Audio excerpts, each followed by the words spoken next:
Bapak Ibu yang terkasih, selamat datang di ibadah online hari ini bersama Galilea Community of Christ. Hari ini kita merayakan kenaikan Tuhan Yesus, sebab Dia telah naik ke surga untuk menyediakan rumah bagiku dan bagimu, dan Dia telah memberikan penghibur bagi kita semua. Amin Bapak Ibu. Amin, haleluya. Mari kita bersuka cita sebab Allah kita telah bangkit dan telah hidup untuk selamanya buat kita semua. Amin. Amin. Mari kita bangkit berdiri di dalam hadirat Tuhan. Haleluya. Mari naikkan pujian ini dengan bersuka cita, dengan penuh sorak-sorai bagi Dia.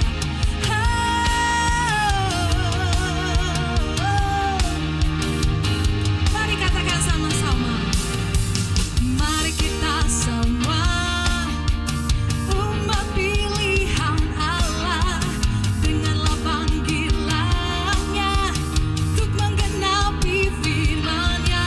Sekaranglah waktunya untuk berdiri bagi bangsa ini. Mari maju umat pemenang. Mari semua umat Allah. Mari kita semua umat pilihan Allah, dengarlah panggilannya untuk menggenapi firman-Nya. Sekaranglah waktunya untuk berdiri bagi bangsa ini. Mari maju umat pemenang. Bukan bangkit, nyatakan kemuliaan-Nya. Bukan bangkit, nyatakan kebenaran-Nya. Sampai setiap lutut bertelut, semua lidah mengaku Yesus Kristus Dialah Tuhan, Raja segala raja. Katakan, Dialah siapa? Raja.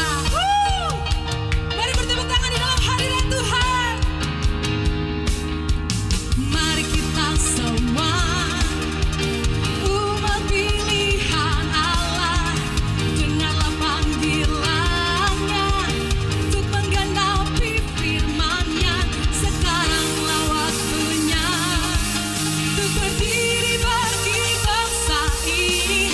Mari maju umat pemenang. Bukan bangkit, nyatakan kemuliaan-Nya. Bukan bangkit, nyatakan kebenaran-Nya.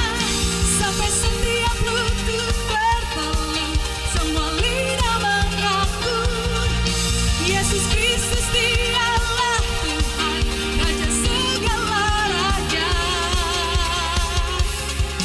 Dialah Raja. Mari bertepuk tangan. Haleluya. Katakan, ku kan, amin, nyatakan, ku kan bangkit, nyatakan, sampai setiap lutut bertelut, semua lidah mengaku Yesus Kristus Dialah Tuhan, Raja segala raja. Siapa? Dialah Raja. Katakan, ku kan bangkit, nyatakan kemuliaan-Nya. Ku kan bangkit, nyatakan kebenaran-Nya. Sampai setiap lutut bertelut, semua lidah mengaku Yesus Kristus Dialah Tuhan, Raja segala raja. Siapa namanya? Dialah Raja. Dialah Raja. Dialah Raja. Terpujilah Engkau Tuhan. Engkau Allah yang berkuasa. Amin Bapak Ibu. Mari teduhkan hatimu, kita akan menyembah Tuhan lebih lagi di dalam hadirat. Ku datang Tuhan.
Baik Bapak Ibu, mari kita siapkan pembacaan Alkitab, tapi sebelumnya mari kita berdoa. Kami bersyukur kami boleh berada di perayaan hari kenaikan Yesus Kristus ke surga. Maka kami akan baca firman-Mu mengurapi kami, membuka hati dan pikiran kami, supaya kami mengerti apa makna peristiwa ini bagi kami, sehingga kami benar-benar mempersiapkan diri, bahkan menjadi seorang Kristen yang memiliki dan diperlengkapi dengan firman Tuhan yang memberikan kami pengajaran yang benar. Sebab firman-Mu bermanfaat untuk mengajar, menyatakan kesalahan, memperbaiki kelakuan, dan mendidik kami kepada kebenaran. Di dalam nama Yesus mengurapi kami, membuka hati pikiran kami. Kami tolak setiap roh, setiap kuasa yang tidak memuliakan Tuhan.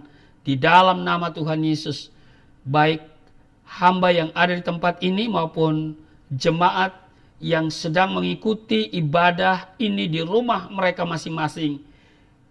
Tuhan mengurapi kami semua di dalam nama Yesus. Haleluya. Amin. Saudara, kalau kita perhatikan di dalam Lukas pasal 24 ayat 50 sampai dengan ayatnya yang ke-53, kenaikan Yesus. Lalu Yesus membawa mereka keluar kota sampai dekat Betania. Di situ ia mengangkat tangannya dan memberkati mereka. Dan ketika ia sedang memberkati mereka, ia berpisah dari mereka dan terangkat ke sorga. Ayat 52, mereka sujud menyembah kepadanya, lalu mereka pulang ke Yerusalem dengan sangat bersuka cita. Mereka senantiasa berada dalam bait Allah dan memuliakan Allah. Saudara, penulis Lukas, Injil Lukas dan Kisah Para Rasul, orang yang sama, namanya Lukas. Maka itu saudara, kalau kita membaca di dalam Kisah Rasul pasal 1 ayat 6 sampai dengan ayatnya yang ke-11, kisahnya sama, ceritanya sama. Di ayat 6 dikatakan, Kisah Rasul pasal 1 ayat 6, maka bertanyalah mereka yang berkumpul di situ, Tuhan, maukah engkau pada masa ini memulihkan kerajaan bagi Israel? Jawabnya, engkau tidak perlu mengetahui masa dan waktu yang ditetapkan Bapa sendiri menurut kuasanya. Tetapi kamu akan menerima kuasa kalau Roh Kudus turun atas kamu, dan kamu akan menjadi saksiku di Yerusalem dan di seluruh Yudea dan Samaria dan sampai ke ujung bumi. Sesudah ia mengatakan demikian, terangkatlah ia disaksikan oleh mereka, dan awan menutupinya dari pandangan mereka. Ketika mereka sedang menatap ke langit waktu ia naik itu, tiba-tiba berdirilah dua orang yang berpakaian putih dekat mereka, dan berkata kepada mereka, hai orang-orang Galilea, mengapa kamu berdiri melihat ke langit? Yesus ini yang terangkat ke surga meninggalkan kamu akan datang kembali dengan cara yang sama seperti kamu melihat dia naik ke surga. Saudara, Lukas pasal 24 ayat 50 sampai 53 dan Kisah Rasul pasal 1 ayat 6 sampai 11, penulis Lukas mau mengatakan kepada kita bahwa pada waktu itu murid-murid Tuhan sedang berkumpul dan Tuhan Yesus ada di tengah-tengah mereka. Tiba-tiba ketika ia sedang berkata-kata dengan mereka dan memberkati mereka, ia terangkat naik ke surga. Nah, ada pesan yang menarik di sini yang terus diingatkan kepada kita bahwa Tuhan Yesus yang naik itu akan datang kembali.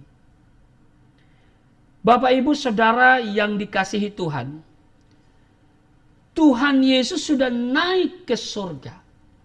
Tetapi satu kali kelak dan dalam waktu yang tidak bisa diprediksi, dia akan datang kembali. Katakan amin.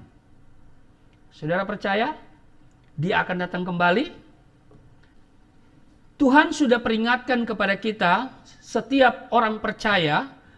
Kalau saudara baca di dalam Alkitab, ada 5 gadis yang bodoh dan 5 gadis yang bijaksana di dalam Matius pasalnya yang ke-24, ya. Coba saya periksa Matius pasalnya yang kalau nggak salah 25, ya.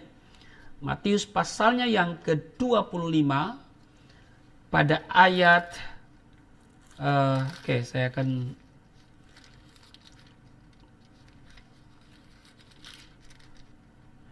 gadis yang bijaksana dan gadis yang bodoh, ya. Di Matius pasal 25 pada ayat 1 sampai dengan ayat yang ke-13. Nah, diingatkan kepada kita tentang gadis yang bijaksana dan gadis yang bodoh. Juga diingatkan bagaimana pada akhir zaman kalau ada 2 orang di ladang, satu akan hilang diangkat dan satu tertinggal. Yang sedang memutar batu kilangan, satu diangkat dan satu ditinggal. Ini menjadi suatu yang harus kita perhatikan hari-hari ini. Kita harus hidup sungguh-sungguh di dalam Tuhan, karena dia segera datang menjemput umat-umatnya. Kalau kita lihat di dalam Kisah Rasul pasal 1 ayat 11 tadi. Dikatakan, hai orang-orang Galilea, mengapakah kamu berdiri melihat ke langit? Yesus ini yang terangkat ke surga meninggalkan kamu, akan datang kembali dengan cara yang sama seperti kamu melihat dia naik ke surga. Karenanya apa yang harus kita lakukan untuk bertemu kembali dengan Tuhan? Ini yang harus kita perhatikan. Saat Tuhan Yesus naik ke surga, dia sedang mempersiapkan rumah untuk saudara dan saya. Amin. Kita yang ingin berjumpa dengan Tuhan Yesus harus hidup sungguh-sungguh di dalam iman kepadanya. Karena itu pesan malaikat, tatkala mereka menatap ke langit, asik melihat, mereka takjub, heran melihat Yesus terangkat ke surga. Malaikat menyapa mereka, hai orang-orang Galilea. Saudara, kenapa kedua malaikat Tuhan itu secara khusus memanggil dan menekankan orang-orang Galilea? Hai orang-orang Galilea. Padahal tidak semua yang hadir di sana berasal dari Galilea.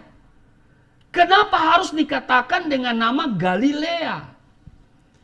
Saudara, Galilea bahasa Ibraninya adalah Galil. Kalau bahasa Arab Al-Jalel. Bahasa Yunaninya Galilea.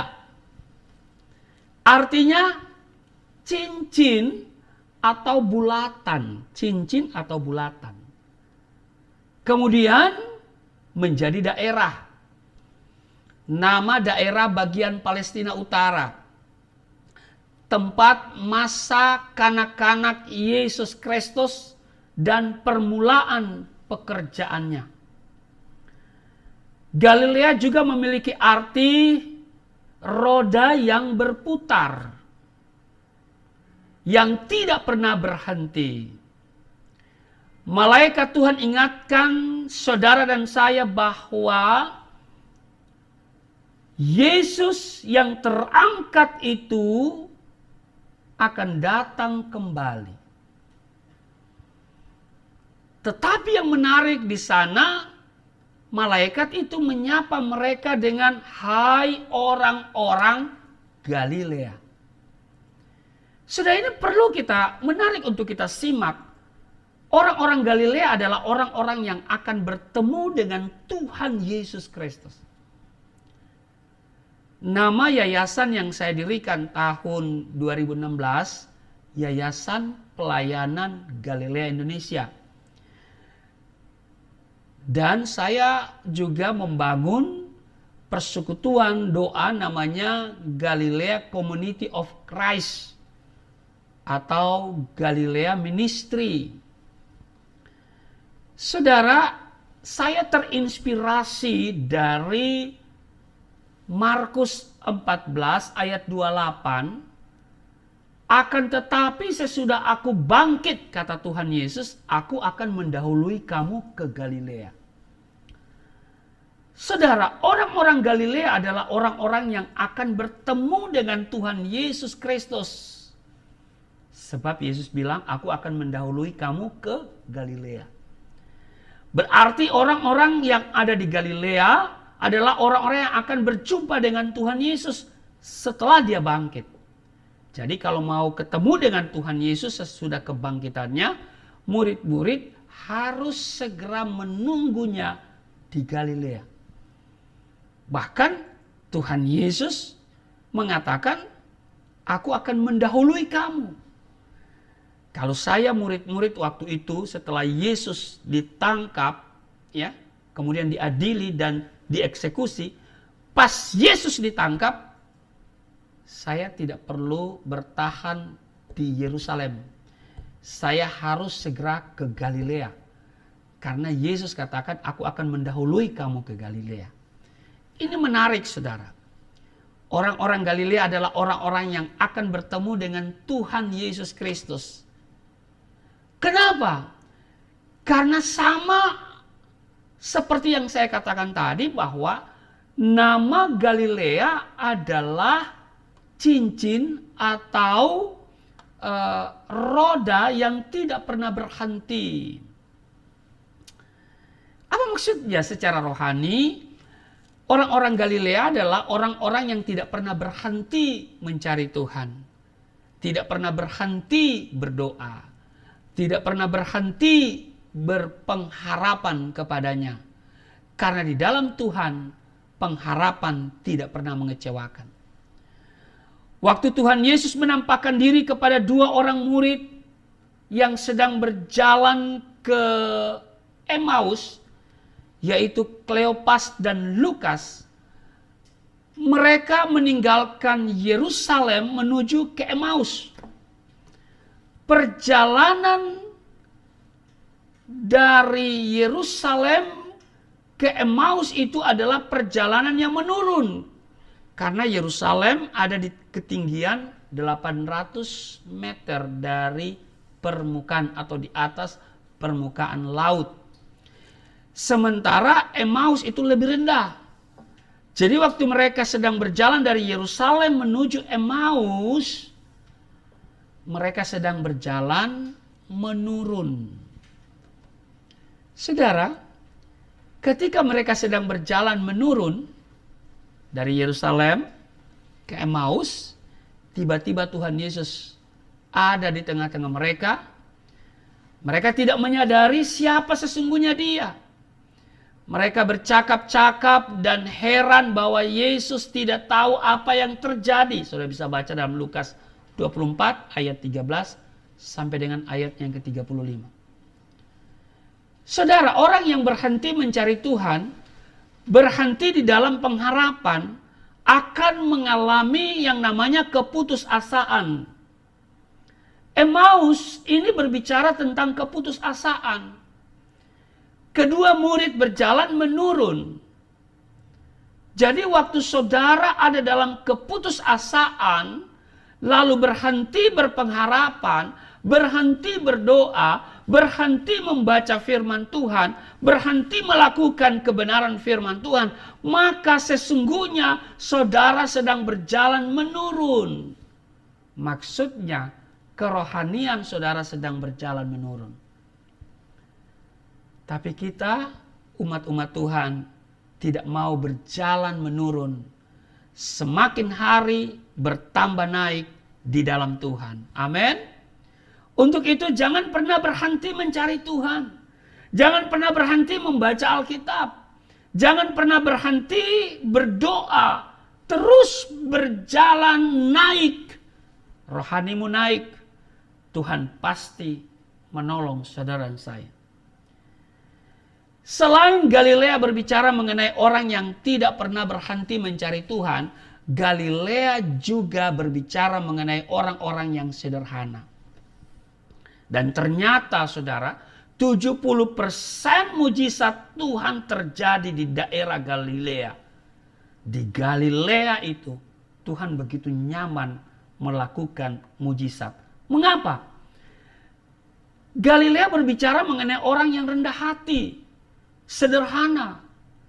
Jadi waktu saudara rendah hati, maka mujizat Tuhan akan terjadi dalam hidup saudara dan saya. Waktu kita merasa kuat, sombong, merasa besar dan mampu, maka mujizat Tuhan tidak akan pernah terjadi. Waktu kita meredakan hati kita, mujizat Tuhan justru terjadi dalam hidup saudara dan saya. Kalau saudara memiliki kerendahan hati di hadapan Tuhan, Tuhan pasti memberikan kita jalan keluar dari setiap persoalan yang kita hadapi.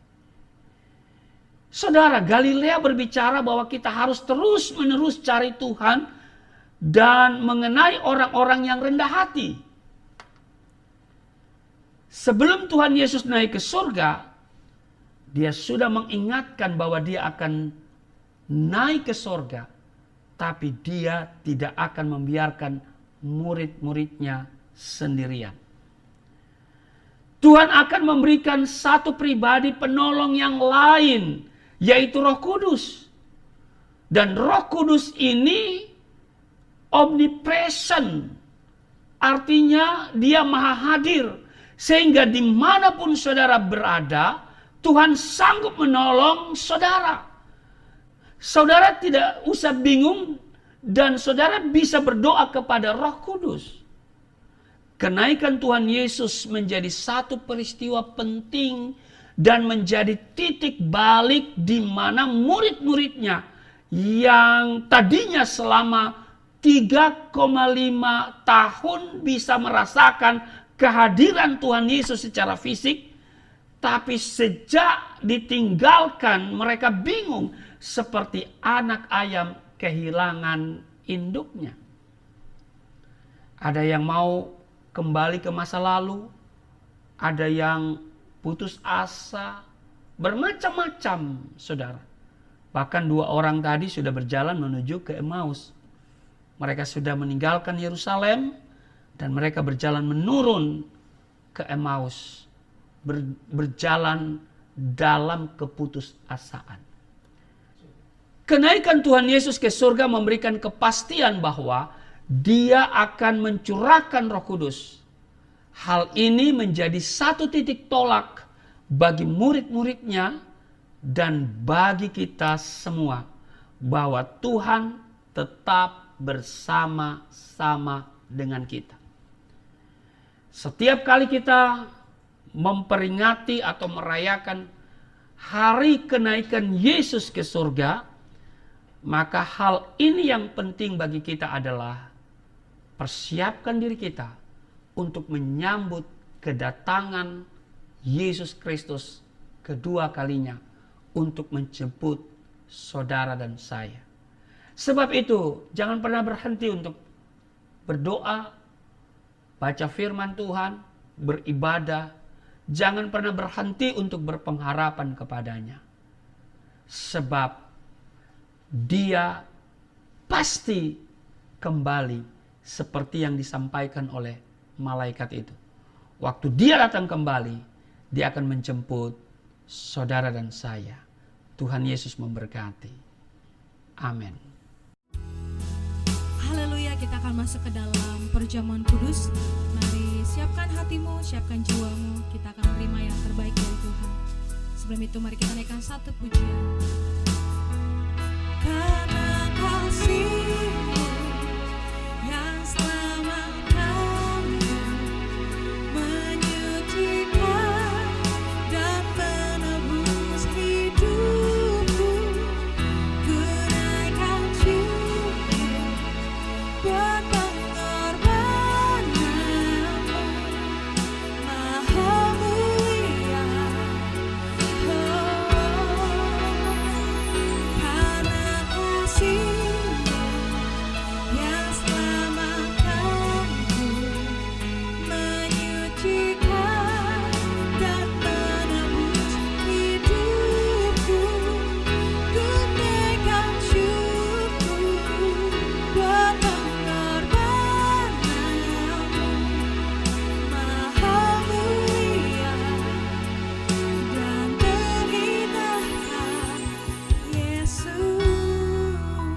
Baik saudara, mari kita siapkan untuk menerima tubuh darah Tuhan. Dan saudara pastikan ada hosti dan ada anggur. Saudara, saya jemput semua berdiri. Saya akan bacakan firman Tuhan di dalam 1 Korintus 11, 23 sampai 24. Sebab apa yang telah kuteruskan kepadamu telah aku terima dari Tuhan, yaitu bahwa Tuhan Yesus pada malam waktu ia diserahkan mengambil roti, dan sesudah itu ia mengucap syukur atasnya, memecah-mecahkannya dan berkata, inilah tubuhku yang diserahkan bagi kamu, perbuatlah ini menjadi peringatan akan aku. Saudara, mari ambil hosti, angkat dengan tangan kanan tinggi di kepalamu, dan katakan apa yang saya katakan bersama-sama. Di dalam nama Yesus Kristus, inilah roti yang turun dari surga, inilah tubuh Yesus Kristus yang tergantung di atas kayu salib, yang memberikan keselamatan hidup kekal dalam kerajaan surga, menyempurnakan tubuhku agar sehat sempurna, menyempurnakan jiwa dan rohku supaya dibangkitkan pada akhir zaman. Inilah tubuh Yesus Kristus yang tergantung di atas kayu salib, tertikam, tertombak, agar kami tidak terkapar di rumah sakit, tidak terkapar di meja operasi, tidak terkapar di ruang ICU, tidak lumpuh, tidak pikun, tidak koma. Aku tolak segala bentuk tumor, segala bentuk kanker, segala bentuk penyakit, kuman, virus, sakit penyakit, segala luka di tubuhku, penderitaanku, kesusahanku, kemiskinanku, kegagalanku, sudah diangkat, diselesaikan oleh Yesus Kristus di atas kayu salib. Maka hari ini aku meraih janji Tuhan, aku meraih kuasa, aku meraih mujizat, aku disembuhkan, dipulihkan, diberkati, hidup berkemenangan. Di dalam nama Yesus Kristus, inilah roti yang turun dari surga, inilah tubuh Yesus Kristus. Mari kita makan.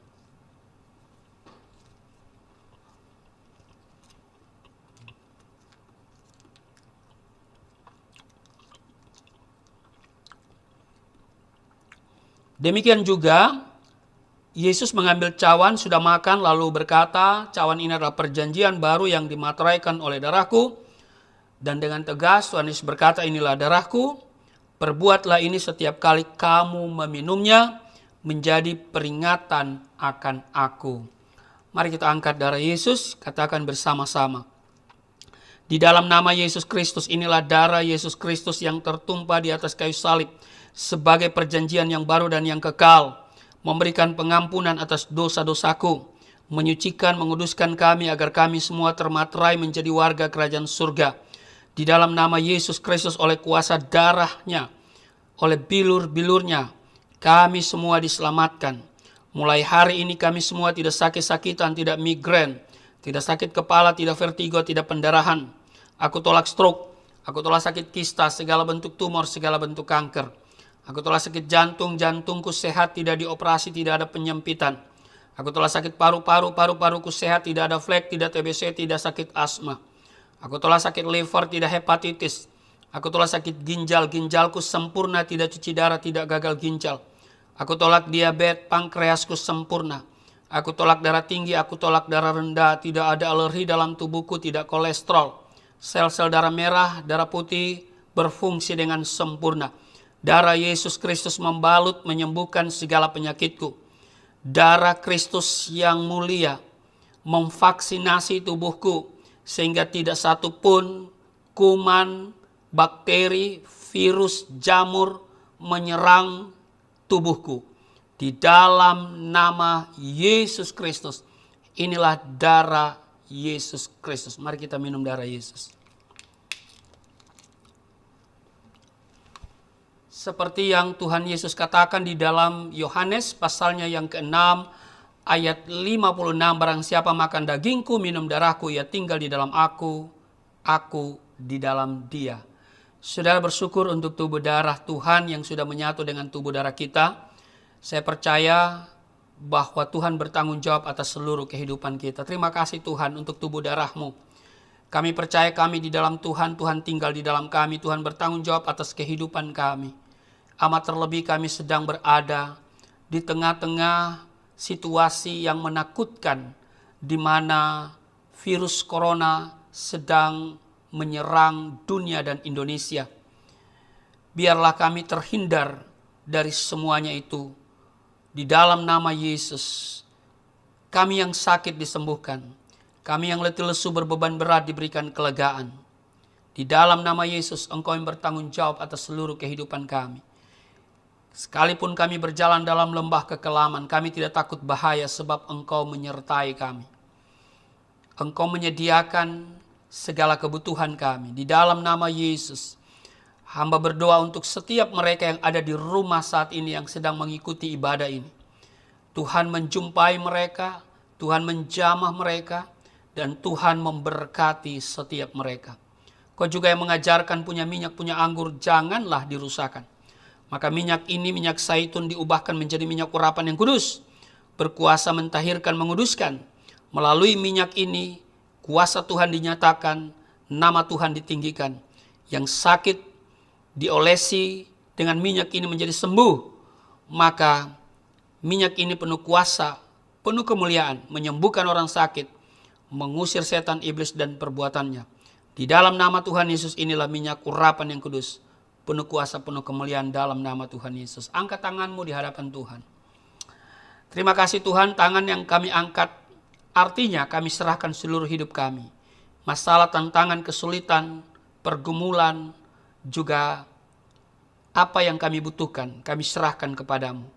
Engkau yang bertanggung jawab atas kehidupan kami, dan saat ini kami percaya kami menerima berkat Tuhan. Segala berkat yang dari surga mengalir dalam hidupmu di dalam nama Yesus. Diberkatilah engkau, diberkati rumah tanggamu, diberkati suami istri, diberkati orang tua anak cucumu, diberkati usaha bisnis, toko daganganmu. Pelayananmu diberkati. Apa yang kau kerjakan Tuhan buat berhasil. Naik dan bukan turun, menjadi kepala bukan ekor. Tuhan menjaga keluar masukmu sekarang dan selamanya.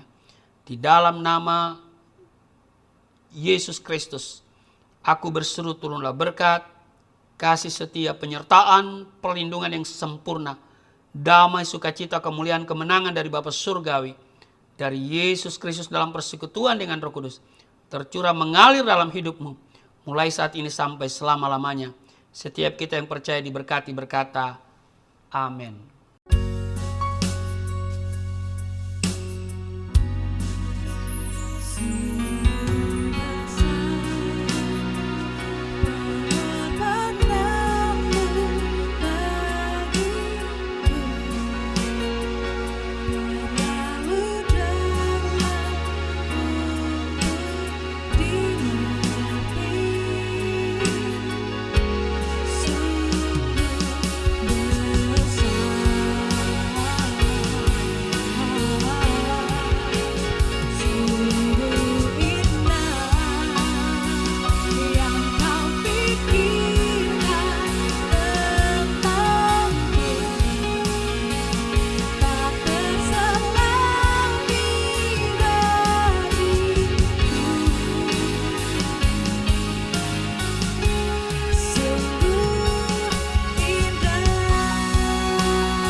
Terpujilah nama Tuhan, ibadah kita telah selesai. Sampai jumpa di ibadah berikutnya.